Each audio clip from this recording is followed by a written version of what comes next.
Assalamualaikum warahmatullahi wabarakatuh. Halo teman-teman, perkenalkan nama saya Lydia Febrianti, NIM 201295155. Saya dari Prodi Pendidikan Guru Sekolah Dasar Fakultas Ilmu Pendidikan Universitas Negeri Padang.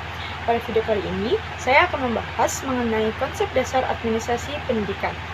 Video ini dibuat untuk memenuhi tugas mata kuliah Administrasi dan Supervisi Pendidikan Universitas Negeri Padang. Baiklah, mendengar kata administrasi, apa yang ada dalam pikiran kalian?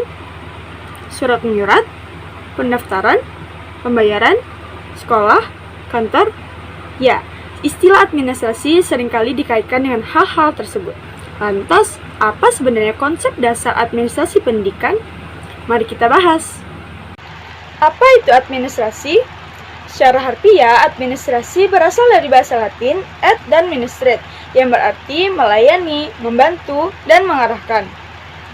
Sedangkan secara terminologi, administrasi berarti suatu proses untuk mengelola sumber daya 7M plus 1I. Nah, apa saja yang termasuk dengan sumber daya 7M? Manusia, uang, mesin, pemasaran, bahan, metode, serta waktu. Sedangkan yang termasuk dengan sumber daya 1I yaitu informasi. Proses pengelolaan sumber daya tersebut dilakukan untuk mencapai tujuan secara efektif dan efisien. Lalu, mengapa harus ada administrasi? Apa jadinya suatu lembaga atau organisasi jika tidak menerapkan konsep administrasi? Nah, jika suatu lembaga atau organisasi tidak menerapkan konsep administrasi dalam menjalankan tugasnya, maka sumber daya yang disebutkan tadi tidak akan dapat mencapai tujuan lembaga secara lebih efektif dan efisien, karena tidak dikelola dengan baik. Karena itulah suatu lembaga atau organisasi memerlukan konsep administrasi untuk mencapai tujuannya secara efektif dan efisien. Nah, kita sudah tahu bahwa administrasi merupakan suatu proses pengelolaan. Lantas, apakah administrasi sama dengan manajemen? Secara umum, definisi administrasi dan manajemen hampir-hampir mirip. Keduanya sama-sama berfungsi sebagai kontrol atau mengatur dan mengurus segala sesuatu. Namun dalam praktiknya, penggunaan istilah administrasi dan manajemen memiliki perbedaan. Istilah administrasi lebih cocok digunakan untuk lembaga pemerintahan yang tidak mencari keuntungan atau profit oriented dan lebih mengutamakan kepentingan sosial, contohnya kantor camat, rumah sakit, sekolah, dan lain-lain. Sebaliknya, istilah manajemen lebih sesuai digunakan oleh lembaga swasta yang mencari dan mengutamakan keuntungan komersil atau profit oriented.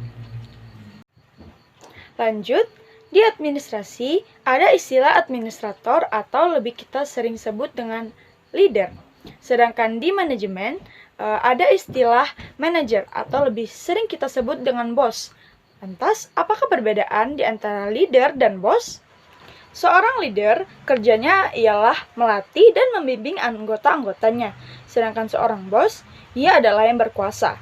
Selain itu, perbedaan selanjutnya yaitu seorang leader memecahkan masalah dan mencari solusi bersama-sama dengan anggotanya. Sedangkan seorang bos itu adalah yang memberi masalah dan memerintahkan anggotanya untuk menyelesaikan masalah tersebut.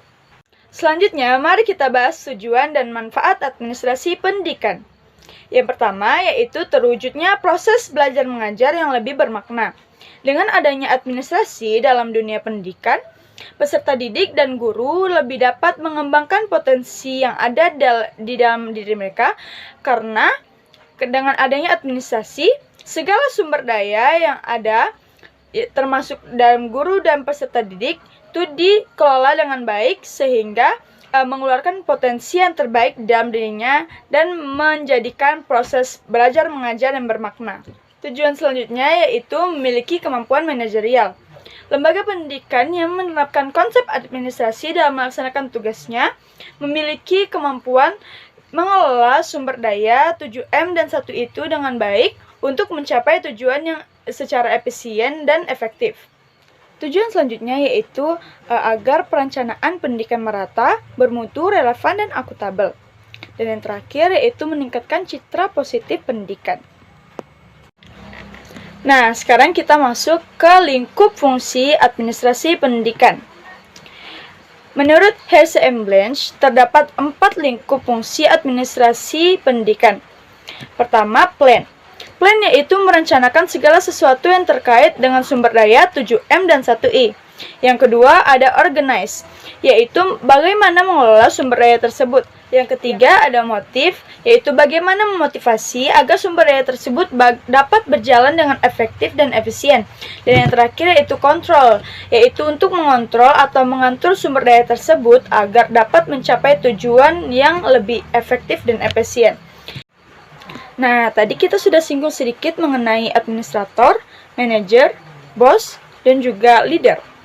Nah, boleh kali ya kita usik sedikit tentang profesi. Sebenarnya apa itu profesi? Profesi seringkali dibilang sebagai pekerjaan, namun tidak semua pekerjaan itu termasuk profesi. Lantas, apa itu sebenarnya definisi dari profesi? Nah, profesi merupakan suatu pekerjaan yang dalam pelaksanaan tugasnya memerlukan keahlian atau teknik-teknik tertentu yang diperoleh melalui mengikuti pendidikan serta pembelajaran khusus dalam waktu yang cukup lama. Lalu, apakah ciri-ciri profesi yang membuat kita tahu pekerjaan apa yang termasuk ke dalam profesi? Nah, ciri-ciri yang pertama yaitu memiliki fungsi sosial yang signifikan. Yang kedua yaitu menuntut keterampilan tertentu melalui proses pendidikan dan pelatihan khusus. Yang ketiga yaitu didukung oleh disiplin ilmu tertentu. Yang keempat yaitu memiliki kode etik profesi sebagai pedoman perilaku anggota. Dan yang terakhir yaitu memperoleh imbalan finansial dari masyarakat. Baiklah, saya rasanya itu yang dapat saya sampaikan pada pertemuan kali ini. Saya mohon maaf atas segala kekurangan dan kesalahan. Saya akhiri dengan wassalamualaikum warahmatullahi wabarakatuh. Sampai jumpa.